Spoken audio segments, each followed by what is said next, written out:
Vou viajando, não paro a jornada, pois sei onde essa rota vai me levar.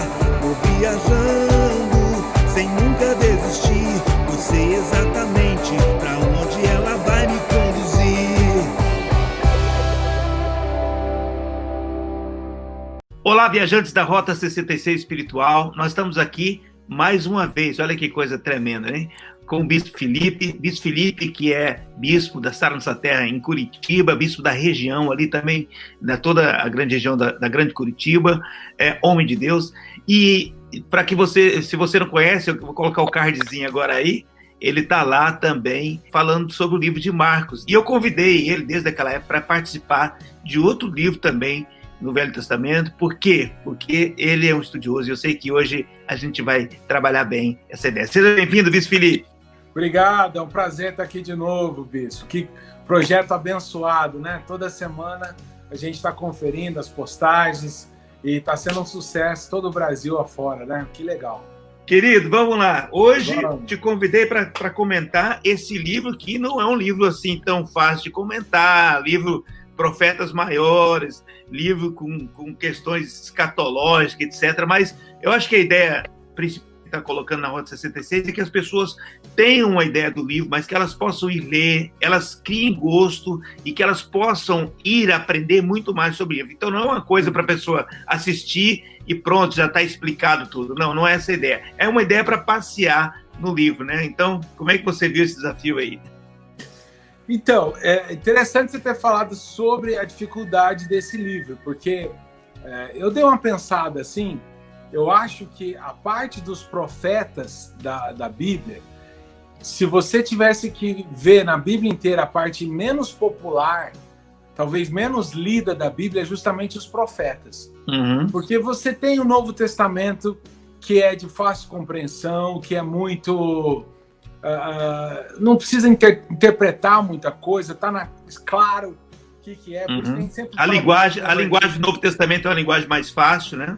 Isso. Não envolve tanta questão do judaísmo e tudo mais, né? E por isso que a gente sempre fala, inclusive, para o novo convertido começar pelo Novo Testamento. E no Velho Testamento você tem lá o Pentateuco, que apesar de todas aquelas genealogias, as leis, ainda assim tem muita história interessante, tem muita coisa milagre. Aí também os outros livros históricos. Aí você chega em Salmos e Provérbios, que aí tem muita coisa útil para a vida das pessoas, conselhos, coisas de adoração. Só que quando você chega nos profetas, aí o nível vai pro hard. Exatamente. Aí mudou o livro. Porque os profetas, eles usam uma linguagem muito direcionada para aquele tempo.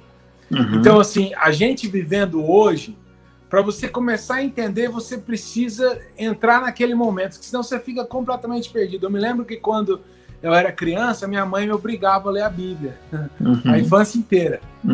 E eu lembro que eu lia o livro dos profetas e eu não entendia absolutamente nada. Porque você vê lá um monte de, por exemplo, maldições e profecias para nações que você nunca ouviu falar. Amon vai acontecer isso, Moab vai acontecer, Edom. E há milhares de anos não existem mais essas nações. Gog, Magog. Gog, Magog. Você vê também coisas bem referentes àquele momento. Aí o rei fulano disse para uns ciclano que não sei o quê. E você está completamente do que esse cara está falando. Perdido, né? Então, exatamente. Então, se você não dá uma pesquisada antes e procura aprofundar um pouquinho, aí que você começa a entender e ver a importância, que na verdade é muito importante os livros dos profetas, sim. Eles são de difícil compreensão, mas são muito importantes. E não só começa a entender para aquele momento, mas o que também, aí é a interpretação para os dias de hoje, porque é claro, se fosse escrito só para aquela época, não estaria na Bíblia, né? Seriam, como tantos outros, a Bíblia cita livros que tinha naquele tempo que não chegaram aos dias de hoje. Mas se chegaram até o dia de hoje, foram referência até para Jesus, é porque tem importância até hoje para a gente, né? Muito bem, muito importante. Ô Bispo, será que a gente consegue, talvez consiga situar, uma coisa que é interessante é isso, quando a gente fala dos profetas, nós temos lá os profetas maiores, né?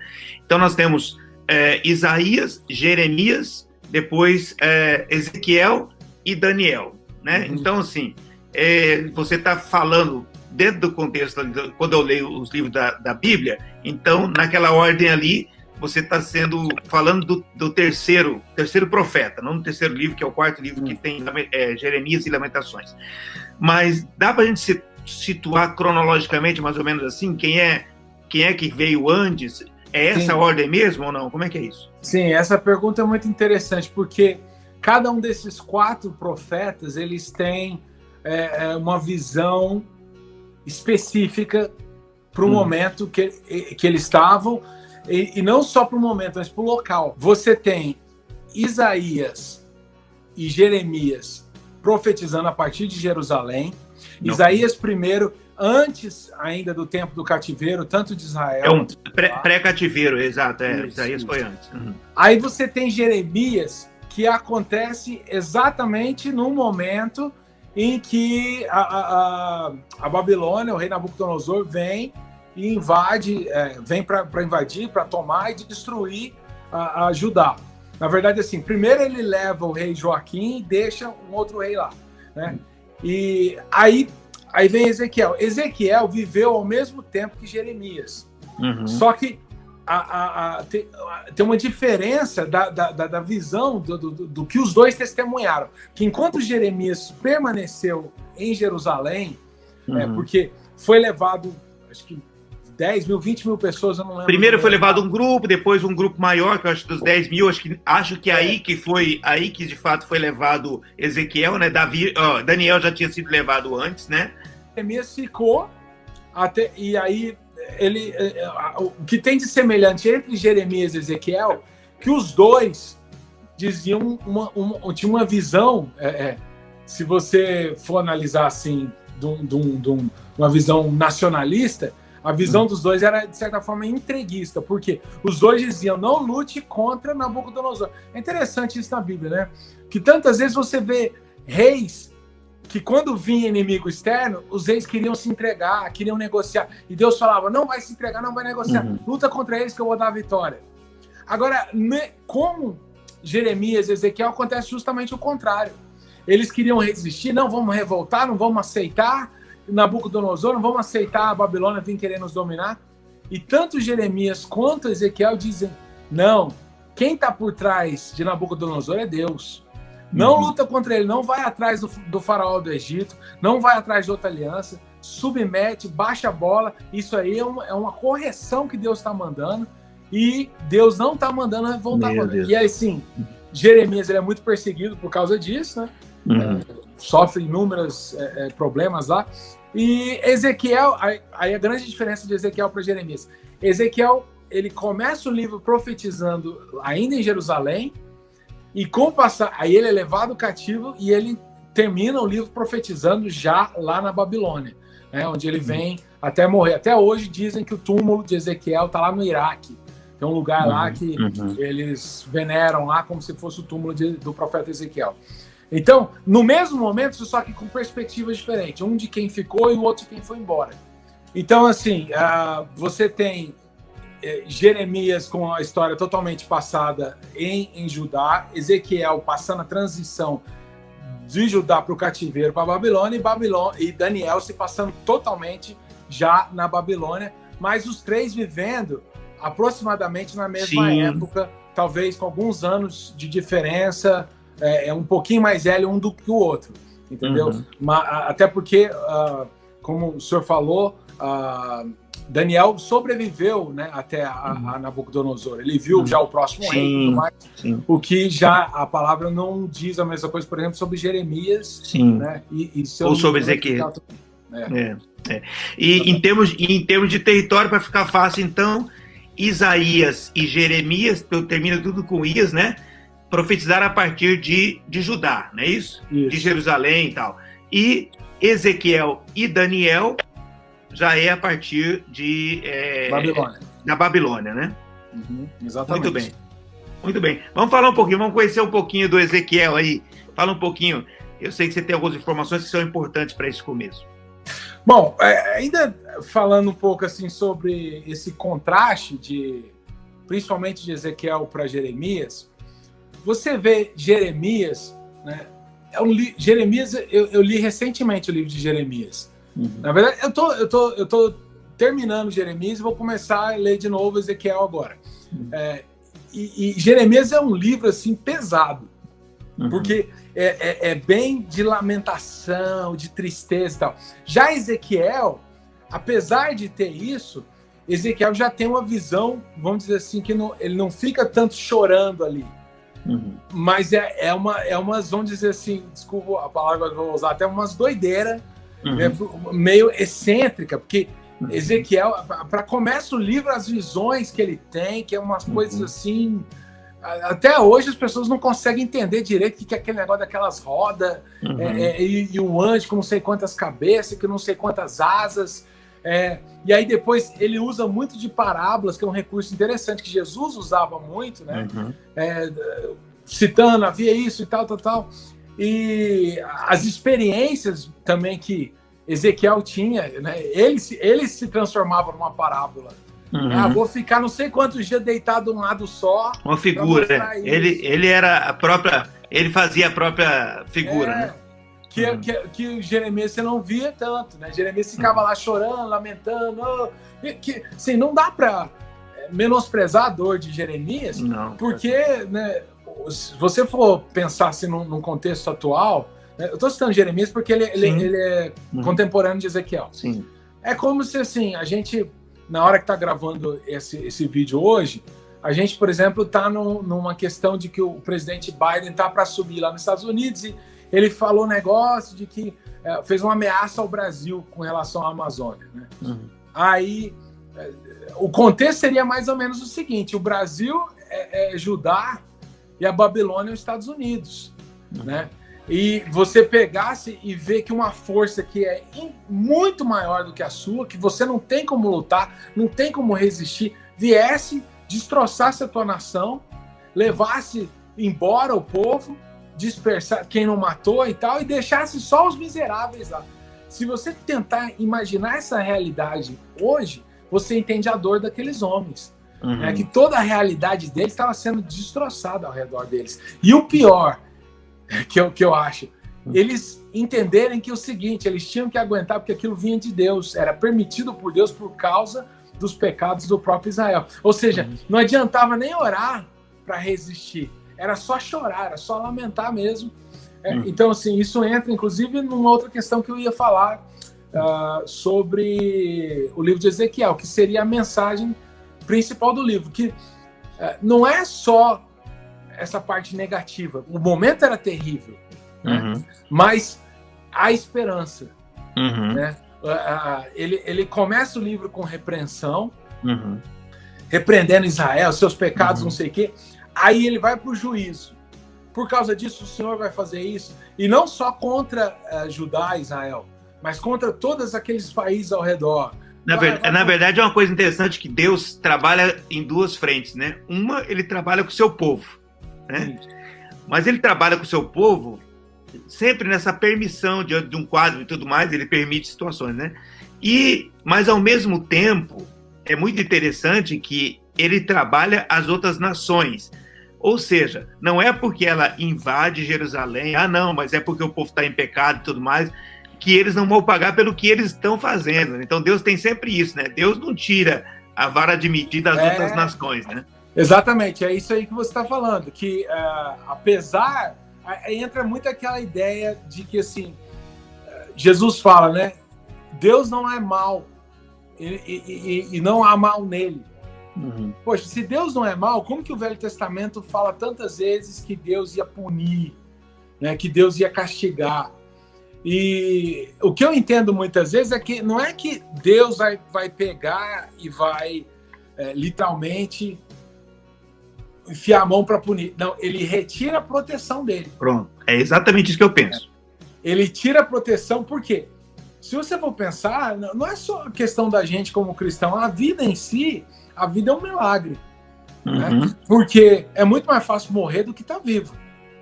Esse ano, do nada, surgiu um vírus, nós estamos gravando isso no final de 2020, um vírus que ninguém estava esperando, que todo mundo teve que trancar em casa o ano inteiro e não tinha o que fazer. E até agora não surgiu uma solução ainda final, definitiva para esse problema. O que diz que ano que vem não vai surgir um 10 vezes pior? O que diz que ano que vem não vai cair um meteoro na Terra, não vai subir o mar, não vai explodir um vulcão que vai acabar com tudo? Enfim, tem milhões de possibilidades da vida acabar.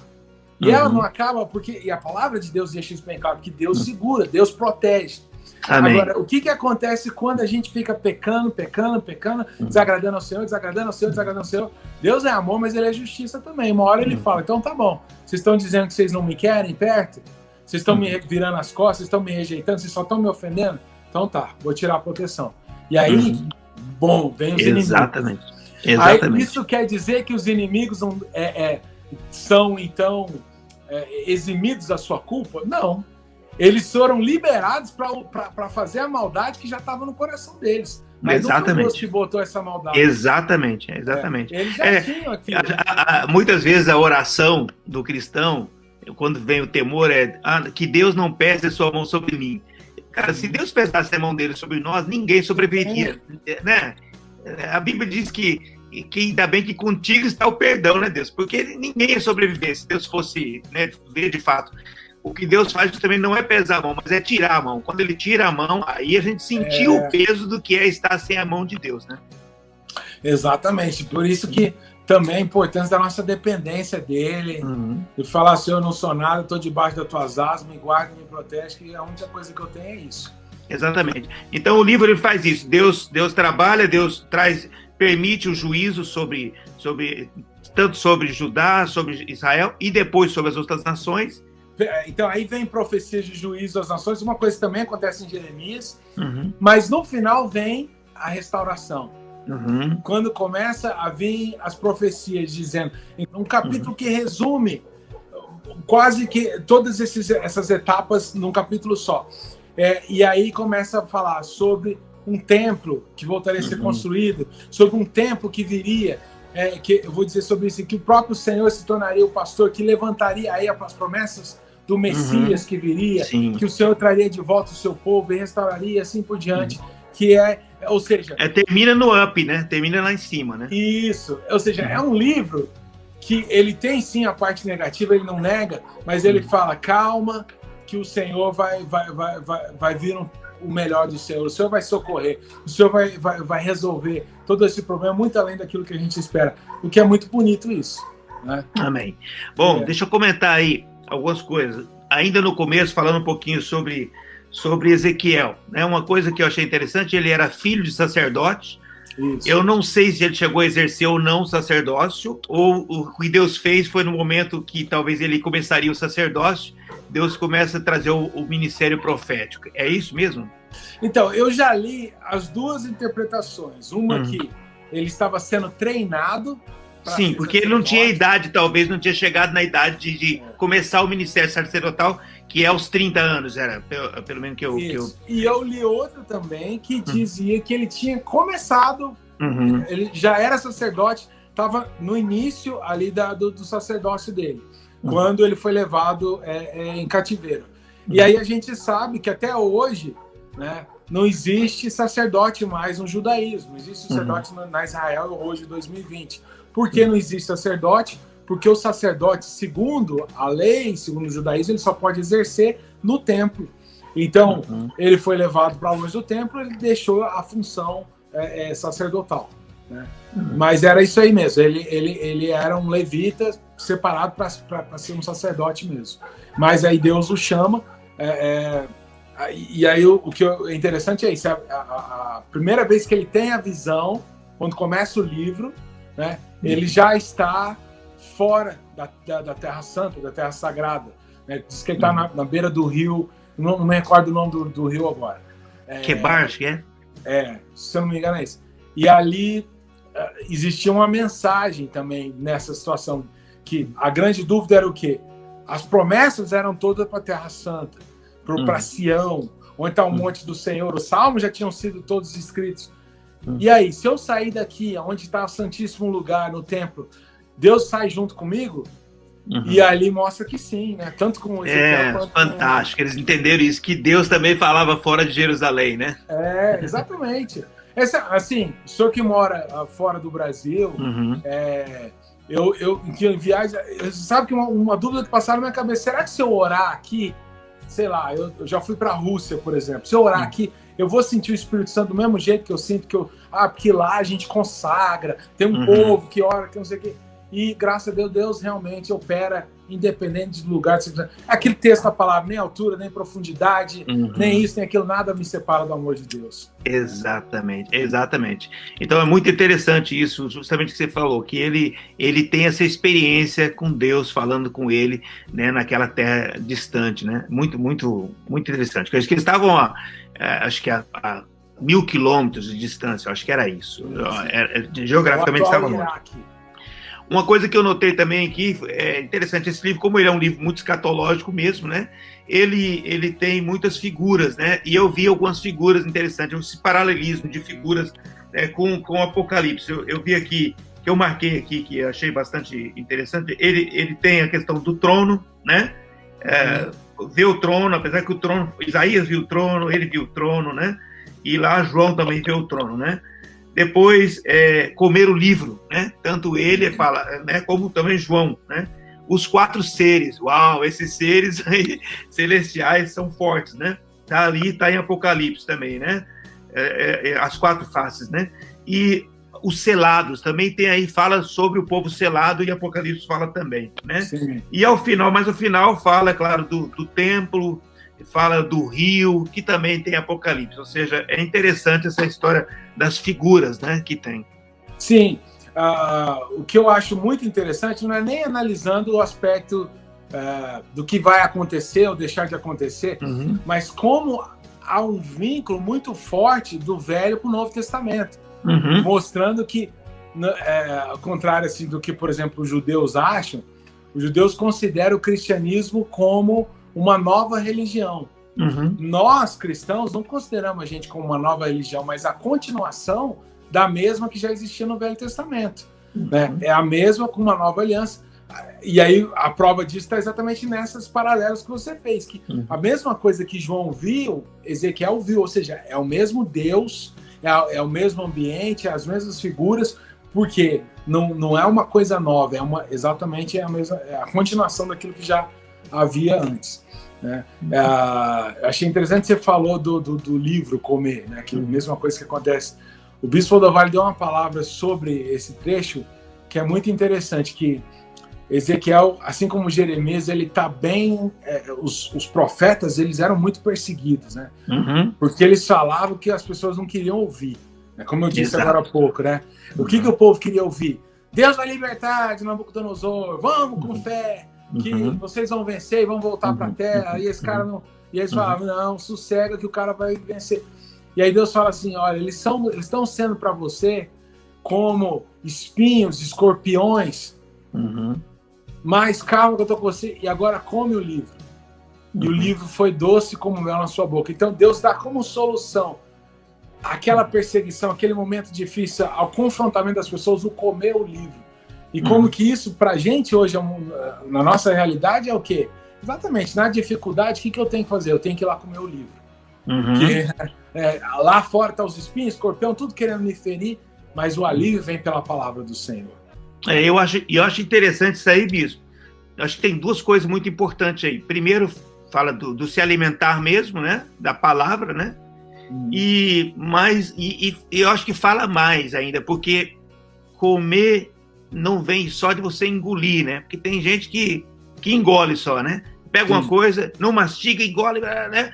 E quando a palavra fala sobre meditar, por exemplo, que a gente precisa de fato mastigar, né? É pegar essa palavra, trabalhar ela na nossa vida. Tem palavra que não, que Deus, quando traz uma palavra, tem algumas palavras que Deus, eu acho que é igual àquela pílula, porque a gente não mastiga as cápsulas, né?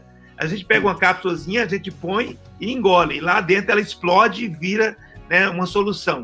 Quantas palavras Deus nos dá que é dessa forma mesmo, a gente só engole e explode dentro de nós. Mas outras a gente precisa o quê? Mastigar, para que ela faça a diferença, para que de fato a gente possa absorver, não é isso? Exatamente. Vou falar uma coisa polêmica aqui, né? Tem gente que talvez até não vai gostar do que eu vou falar aqui agora, mas enfim, que gosta de falar assim: eu leio 10 capítulos da Bíblia por dia. Eu não acho legal. Cada um, né? Eu tenho dificuldade de concentração, mas eu acho que é melhor você ler um capítulo da Bíblia, desse jeito que você falou, né? Daí vem o selado dos Salmos, né? Pensando, meditando, absorvendo, do que você pegar e pronto. Tô lendo a Bíblia rapidão. Então... Cumpri minha tarefa. Mas o que estava escrito lá? Eu não lembro bem, mas eu li. Entendeu? Exatamente. A palavra é melhor você. Lógico, se a pessoa ela consegue ler 10 capítulos com qualidade, maravilha, não é o meu caso. Né? Mas o objetivo principal não é simplesmente ler por ler, mas absorver com toda a qualidade, meditando em cima daquilo. Muito bem, muito bem. Bom, vamos falar ainda do chamado desse profeta. Esse livro ele é tão grande, mas a gente vai ter que trabalhar muito bem, porque tem esse chamado todo. Deus fala com ele. Deus fala algumas coisas com ele. Uma das coisas é justamente o que você comentou, que o povo ia ser um povo duro. Primeiro, ele diz assim, eu não estou enviando para um povo que não conhece a língua. Pode até ser, tem uma coisa interessante aí, pelo menos, que tinha a questão lá de Nínive, quando Jonas foi enviado. Jonas não falava a língua do povo de Nínive. Eu acho que ele teve que decorar umas 3 frases lá para falar para o povo, né? Porque o povo, ele ia ter que falar a língua do povo sem saber, sem conhecer. Nesse caso, não. Ele está falando para o povo dele mesmo, o povo que conhecia, né? Mas eu disse, eles vão te ouvir, mas é como se eles não compreendessem, eles vão ser duros com você. Mas aí fala uma coisa interessante, que tem esse livro do bispo, né, o rosto de pedra, né? Deus falou assim, mas eu vou fazer você um rosto de pedra, de diamante. Você vai ser firme, mais firme que ele. Se eles forem firmes, você vai ser mais firme com ele. Ou seja, você vai vencer isso. É fantástico isso, né, bispo? Eu vejo um paralelo com Jesus, né? A figura de Jesus, o Messias esperado, era justamente um Messias político, que batesse de frente com o Império Romano, que devolvesse a glória física de Israel, não espiritual. Quando a gente sabe que a obra de Jesus foi infinitamente maior do que aqueles homens iam. Mas não era o que eles queriam ouvir. Tem gente que diz que Judas amargurou com Jesus, foi por causa disso. Porque ele era meio que um reacionário, um cara meio político, e ele queria sangue, queria resolver o negócio. E a mesma coisa com os profetas, tanto Jeremias quanto Ezequiel. O que eles queriam ouvir? Eles queriam ouvir o que agradava a eles. Não. Vocês pecaram, pisaram na bola até não querer mais, mas Deus ama vocês demais e vai livrar vocês assim mesmo. E o que eles disseram, não. Agora está na hora da justiça ser colhida. Vocês ouviram tantos profetas, anos e anos, falando, larga o pecado, larga os deuses falsos, larga não sei o quê. E agora vocês querem fugir disso? Não, agora Deus é justo também. E não vai livrar. Nabucodonosor é enviado de Deus. E não tenta correr para o Egito para pedir ajuda, não tenta correr para lá e para cá. Vai ter que aguentar esse período. Vai chegar a hora que vai haver a liberdade, que nós vamos ser mandados de volta? Vai. Mas agora, querendo ou não, é isso que vai acontecer. Não sei se é no capítulo 18, acredito que seja no capítulo 18, que ele fala sobre aquela questão que os filhos não levarão o pecado dos pais. Então dá uma coisa interessante que parece que é livramento isso, né? Mas na verdade eu acho que o que ele estava tentando explicar era justamente que é o seguinte, gente, vocês não estão sofrendo só por causa dos pais de vocês que eles pecaram, não adianta jogar a culpa neles, vocês têm o pecado de vocês, e vocês estão sendo repreendidos porque vocês são nação rebelde. Então nem os pais levam seus pecados, nem vocês levam o pecado deles, cada um assuma a sua culpa, se redime, se humilha para que Deus possa passar de vocês esse tempo, né? Exatamente. Dos dentes embotados, isso, que você tá falando. Né? Os pais comeram uva verde e os filhos que botaram dente. Agora, assim, é interessante, né?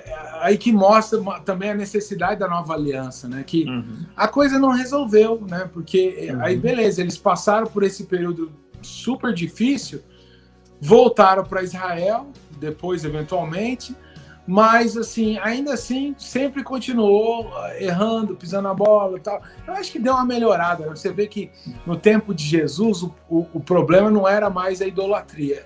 Ali já era a religiosidade a falsa religiosidade, né?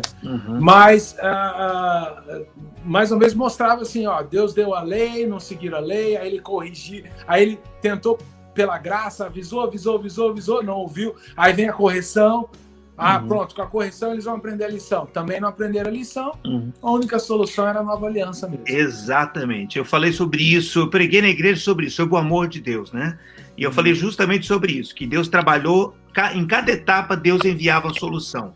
Desde lá, Adão, né? Aí Deus levanta Moisés, aí trabalha a questão, Jacó é um cara mau, Deus transforma ele em Israel depois, né? Ele trabalha com ele e transforma ele em Israel, e aí depois o povo fica no Egito, né? E aí Deus envia Moisés, aí depois, quando vem os juízes, o povo erra, Deus levanta juiz, e assim vai, né? Assim vai. É um ciclo vicioso, né? Isso, e Deus sempre levantando, como levantou, nesse caso, antes levantou Isaías, depois levantou Jeremias, e lá, Jeremias num lado, aí o povo, para não ter desculpa, tem Ezequiel do outro, e assim, porque Deus sempre foi trabalhando, né, para que todo mundo fosse indesculpável, porque acho que essa é uma das mensagens principais do livro, é essa, que Deus diz o seguinte: você vai lá, vai falar, eles não vão te ouvir, mas você vai falar, porque eu quero torná-los indesculpáveis. Eles não podem dar desculpa porque eles não ouviram,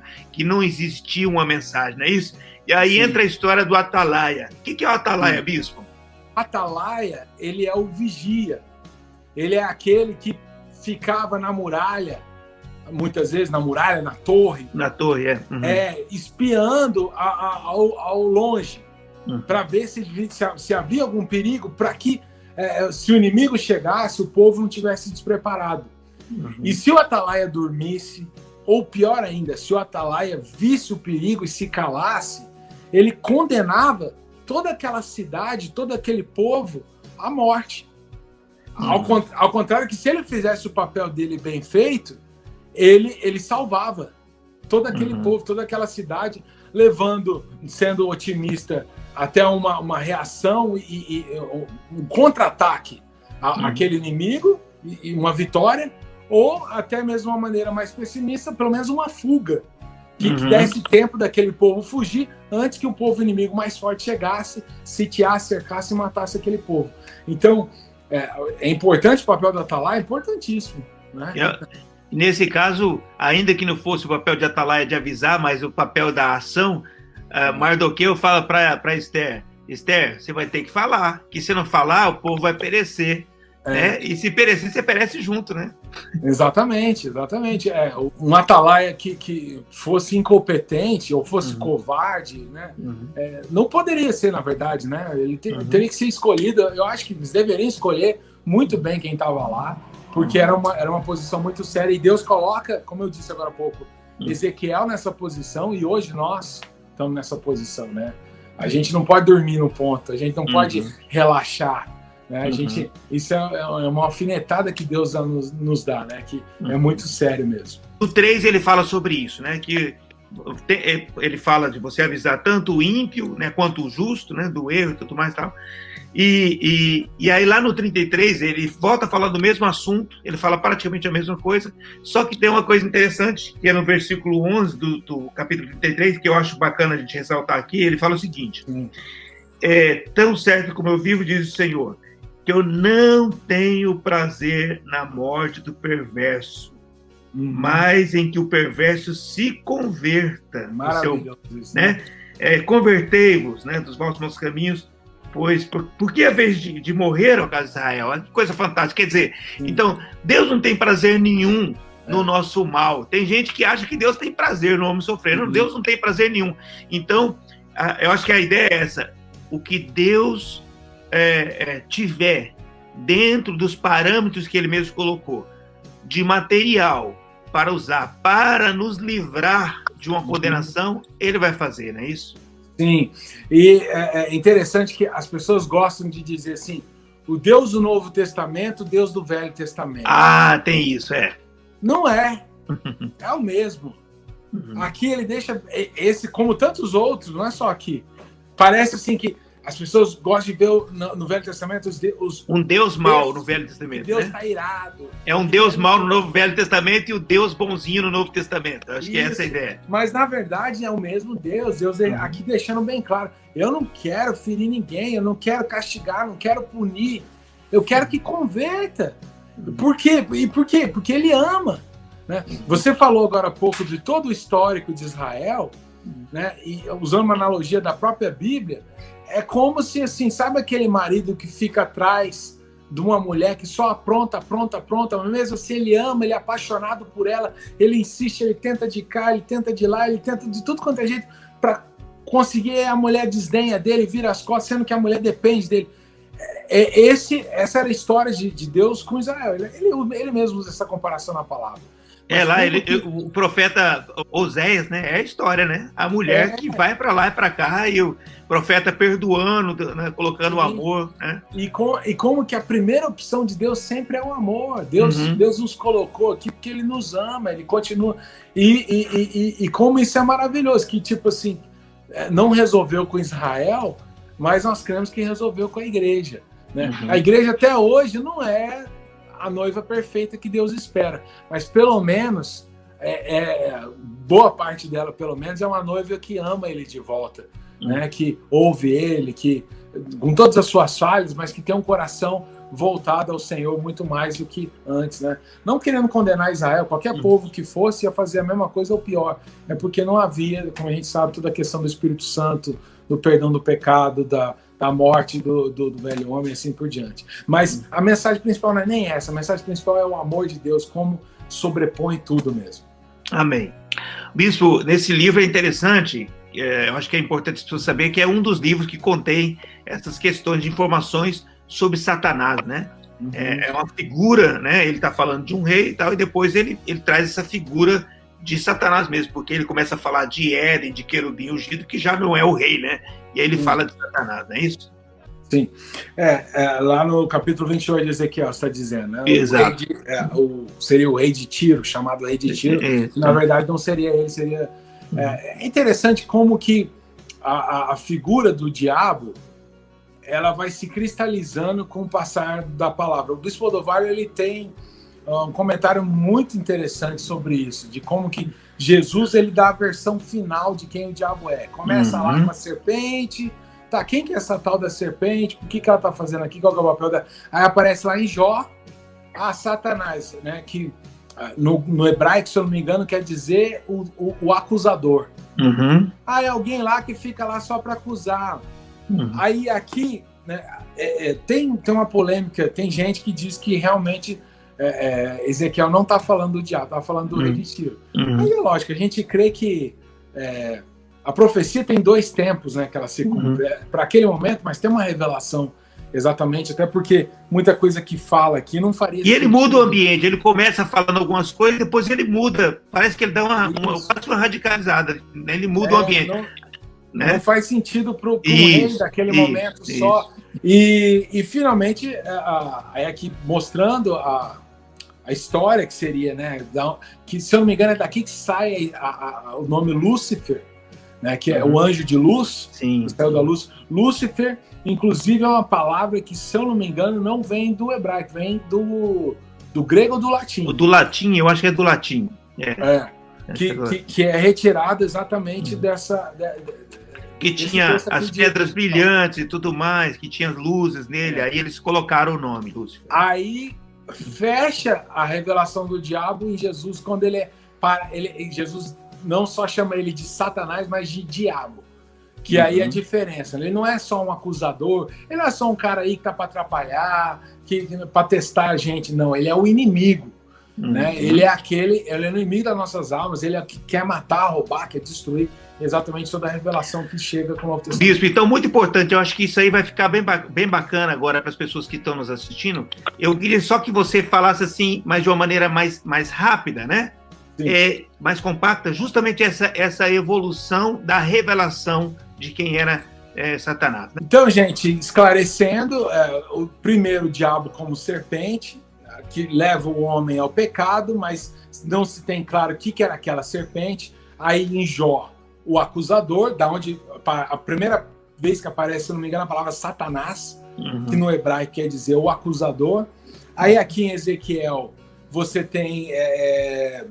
ele aparece também antes, mas aqui mostrando essa origem do chamado Lúcifer, que é o anjo de luz que se elevou à sua arrogância e veio a cair. E quando Jesus fecha a revelação, não mais chamando de Satanás, de Lúcifer, de serpente, mas de diabo, que vem do grego, significa o inimigo, o adversário, que não é aquele que está aí simplesmente para atrapalhar, para ficar no caminho, para acusar, coisa, não. Ele é o inimigo que vem para te matar, para te roubar e para te destruir, e que no fim, fechando em Apocalipse, vai ser condenado eternamente. Como o nosso tempo é curto, a gente tem que entrar na questão de restauração. Onde que inicia falando mais ou menos a ideia de restauração?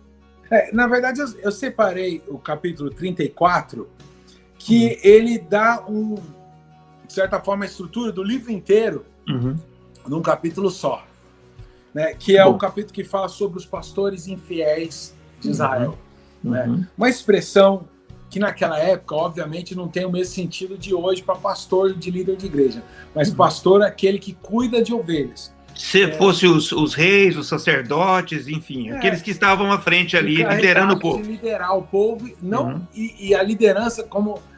a visão, a mesma coisa que eu falei agora há pouco do Novo, também é do Velho Testamento, a visão da liderança não para servir a si mesmo, mas para servir quem você lidera. E o problema de Deus é justamente essa visão deturpada do líder, né? Que eu tô para pastorear, para liderar, para cuidar dessas ovelhas, para me servir dessa posição. Não, você está lá para cuidar das ovelhas.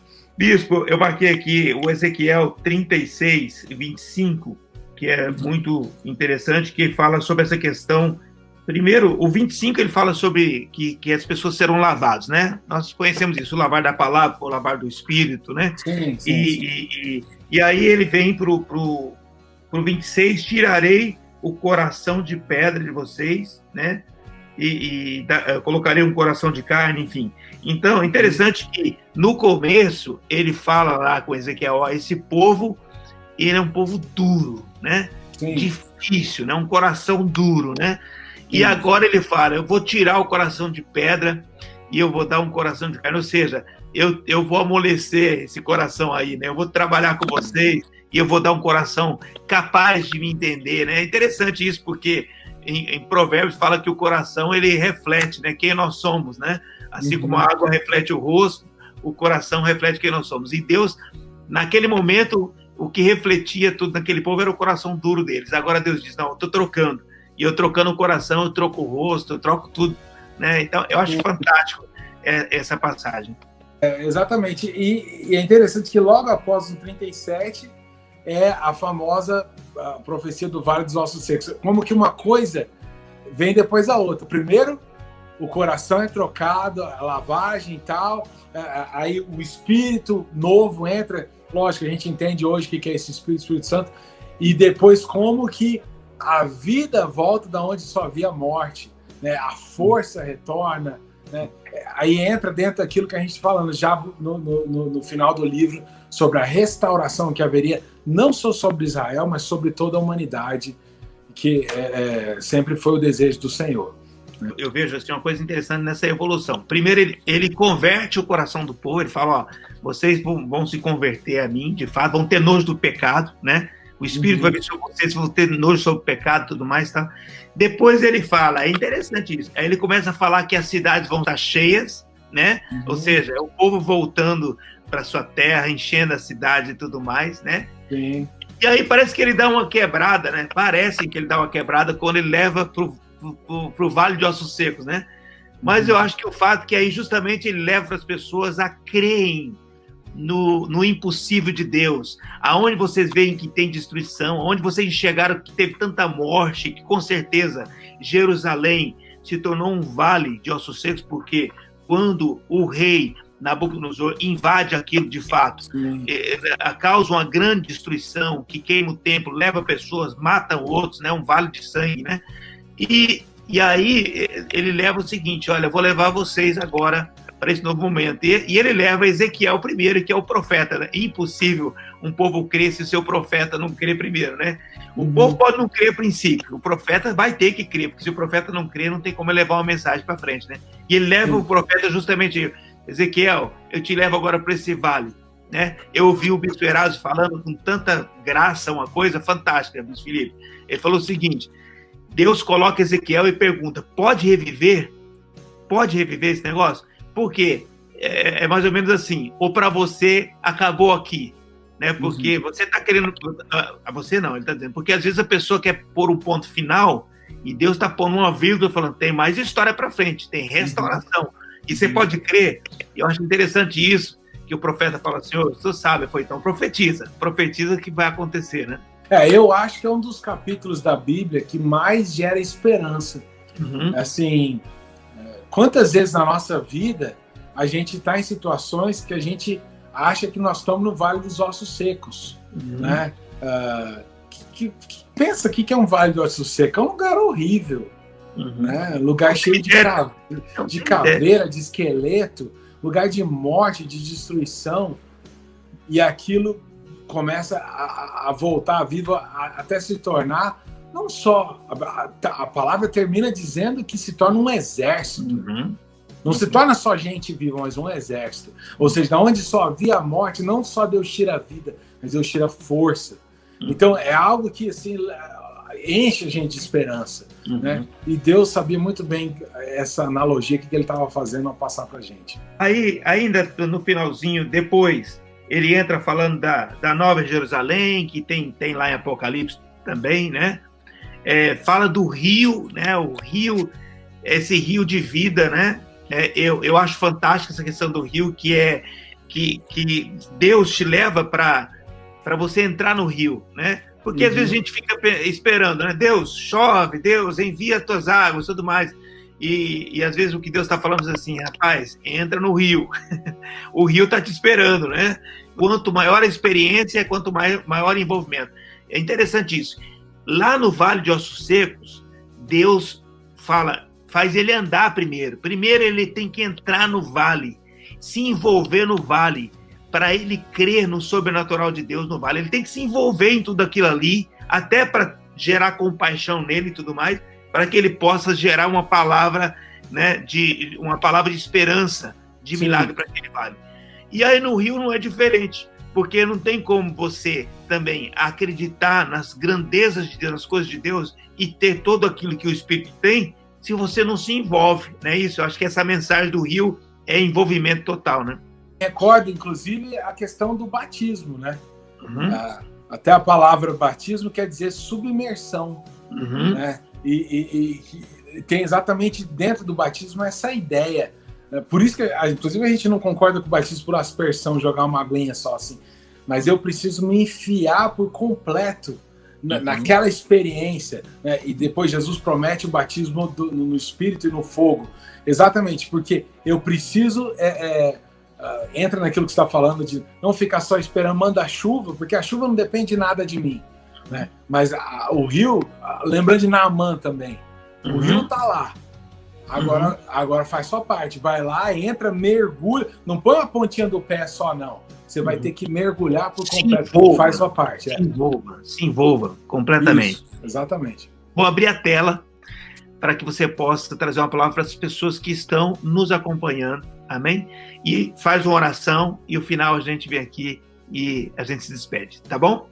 Amém. Bom, gente, eu falei agora há pouco sobre a mensagem do livro de Ezequiel. É uma mensagem que ela se separa basicamente em 3 partes: repreensão, juízo e restauração. Capítulo 34 de Ezequiel. E veio a mim a palavra do Senhor dizendo: Filho do homem, profetiza contra os pastores de Israel. Então vamos lá. Primeiro, a repreensão. Profetiza e diz aos pastores: assim diz o Senhor: ai dos pastores de Israel que se apacentam a si mesmos. Não devem os pastores apacentar as ovelhas? Como eu falei agora há pouco, né? A visão de liderança de Deus, ao contrário do que o mundo diz, a liderança não é pra gente, a liderança não é para me servir. Tem muita gente que quer ser líder, tem muita gente que quer alcançar, por exemplo, títulos e cargos dentro de igrejas, e não só dentro de igrejas, mas até aí fora, com o objetivo único da glória própria. E Deus está dizendo: olha, se você for colocado numa posição de liderança, e pastoreio aqui não está dizendo necessariamente como um pastor evangélico, mas o pastor é o que conduz as ovelhas e que cuida da vida das ovelhas. Você não está lá para servir a si mesmo, você está para servir aqueles que você está liderando, né? Não devem os pastores apacentar as ovelhas, mas olha o que os pastores estão fazendo. Comeis a gordura, vos vestis de lã, mas o cevado, mas não apacentais as ovelhas. Vocês estão usufruindo das ovelhas, vocês estão tirando o que as ovelhas têm, tira a lã, tira a gordura, tira a carne dela, mata elas, mas vocês não estão cuidando. E o coração de Deus, olha só, analogia de ovelha, levando lá para o Novo Testamento, para Jesus, quando ele fala das 100 ovelhas, da uma perdida. O coração de Deus está com as ovelhas. O coração de Deus se importa com cada uma daquelas ovelhas. Então Deus se ofende muito quando o pastor que era para cuidar daquelas ovelhas não está cuidando, mas está cuidando só de si mesmo.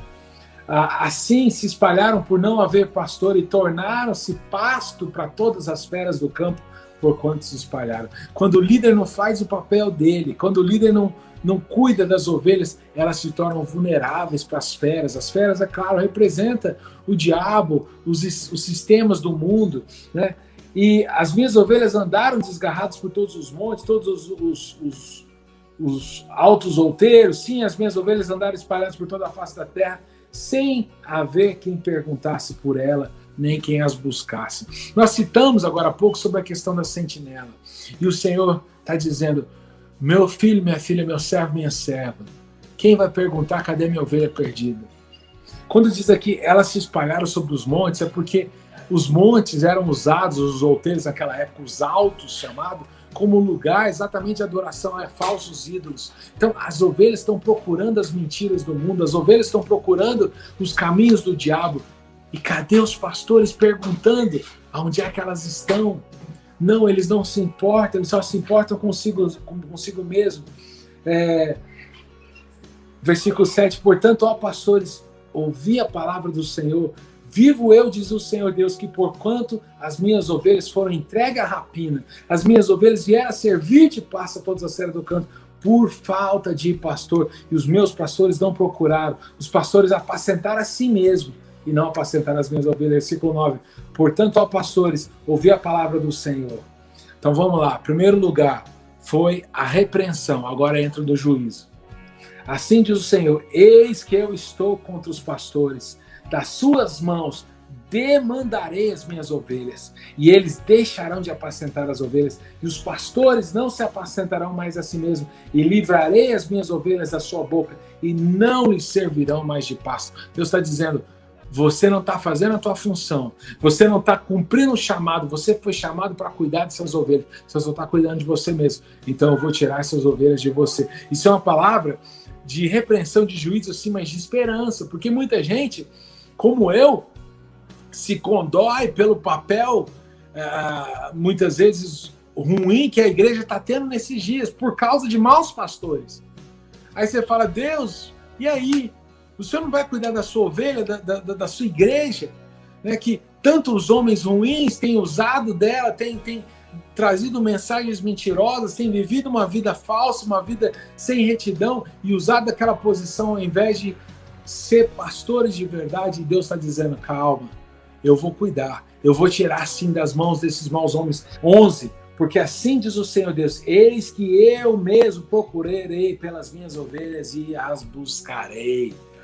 Aqui começa a vir a palavra de esperança, como o pastor busca o seu rebanho no dia que está no meio das suas ovelhas dispersas, assim buscarei as minhas ovelhas e livrá-las-ei de todos os lugares por onde andam espalhados no dia nublado e de escuridão. Aqui é claro, isso há um entendimento para o povo de Israel, né? Líderes de Israel, reis, sacerdotes, falsos profetas, vocês não cuidaram da nação de Israel, então eu mesmo vou cuidar. Então, de certa forma, é sim uma promessa vinda do Messias, mas também aos dias de hoje, né? Se vocês não cuidar, Deus vai cuidar. Como Jesus disse, se vocês não clamarem, até as pedras vão clamar. Algum jeito Deus vai dar. Mas a maior honra que nós podemos ter na vida é que se o Senhor nos escolher e nos usar para a função tão nobre como servir a Ele e trazer o perdido ao Senhor. Mas Ele continua dizendo, Versículo 13. E eu vou tirar elas dos povos, e vou congregar dos países, eu vou trazer a sua própria terra, e apacentarei nos montes de Israel. Elas vão ser tiradas dos montes da idolatria, e vão ser levadas aos montes do Senhor, junto aos rios, né? Como diz o bispo Nildo agora há pouco, falou sobre os rios, sobre a presença de Deus, sobre a água viva do Senhor, em todas as habitações da terra, em bons pastos as apacentarei. Nos altos montes de Israel será o seu abrigo, ali se deitarão e pastarão em pastos gordos. Olha só, falando da prosperidade. Não, olha, não só eu vou resgatar, mas eu vou dar o melhor às minhas ovelhas. Agora ele começa a repreender as próprias ovelhas. A gorda e a forte eu destruirei, e apacentareis com juízo. E quanto a vós, ó ovelhas minhas, assim diz o Senhor Deus, eis que eu julgarei entre ovelhas e ovelhas, entre carneiros e bodes. Já ouviu essa palavra em algum lugar na Bíblia? Sim, Jesus usa a mesma analogia, a questão das ovelhas e dos bodes. Acaso não vos basta pastar os bons passos, senão que pisais o resto dos vossos passos aos vossos pés? E não vos basta beber as águas claras, senão que sujai o resto com vossos pés? Deus está dizendo, olha, você que é a ovelha, que está bem, que está gorda, que está forte, não basta você ir lá e comer já o melhor, você ainda tem que vir e tirar o da outra. Não basta você ir lá e tomar aquela água clara, límpida que está passando no rio. Depois você tem que sujar a beira do rio, fazer barro, fazer enlamear aquilo, a água virar turva para a ovelha que vai vir depois de você. E isso, é claro, está falando do quê? Da pessoa que não necessariamente no papel de líder, mas do irmão que só se importa consigo mesmo. Quantas vezes a gente vê isso na obra do Senhor mesmo? A pessoa que só se importa com o departamento dela na igreja, com a obra que ela está fazendo, com a equipe dela. Ah, mas e o próximo? O próximo, problema dele. Eis que eu mesmo julgarei entre ovelha gorda e ovelha magra. Porquanto com o lado e com o ombro dais empurrão, e com vossos chifres escorneais todas as fracas, até que as espalhais para fora. Portanto, livrarei as minhas ovelhas, para que não sirvam mais de rapina, e julgarei entre ovelhas e ovelhas. Meu irmão, se você está forte, né, a gordura daqui que Deus está te chamando a ovelha gorda é o quê? Aquela que tem tudo que ela precisa. Olha para a fraca, olha para a que está magra. Né? Ele está dizendo, o que a ovelha gorda faz? Ela já está gorda, ela já está forte, ela tem um chifre, né?